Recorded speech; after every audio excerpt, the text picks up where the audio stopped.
the end of the story is we're going to focus on niches. But that's not the whole story. That's just where we're going to end at. So the whole story is, before you get to a niche, you have to understand what's happening at the landscape level and also what's happening at the regime level, right? If you think of it as these things as tectonic plates, which I believe is the next diagram. Okay, if you think of it like Earth's crust, tectonic plates, all three levels are shifting, right? So you have the landscape, which is the large level, the upper scale. You have patchwork of regimes. We can think of this as different technologies vying for dominance. We can think of this as different political systems vying for control. Okay, so on a regime level, there's different patchworks. There's a bit of a battle being fought out at the regime level. And at this level, what's key to understand is that you can't really control the outcome of these battles being fought at that level. Okay, so they're big enough that's usually beyond the power of any one individual to control.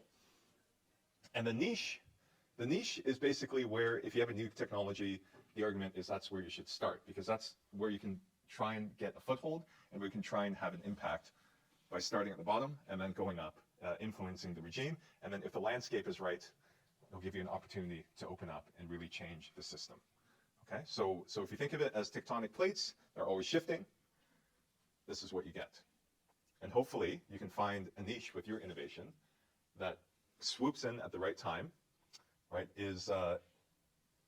demonstrates either a better value proposition or fits into the market better than all of your small competitors, ends up into having an influence on the patchwork of regimes, and then making a change on the landscape level.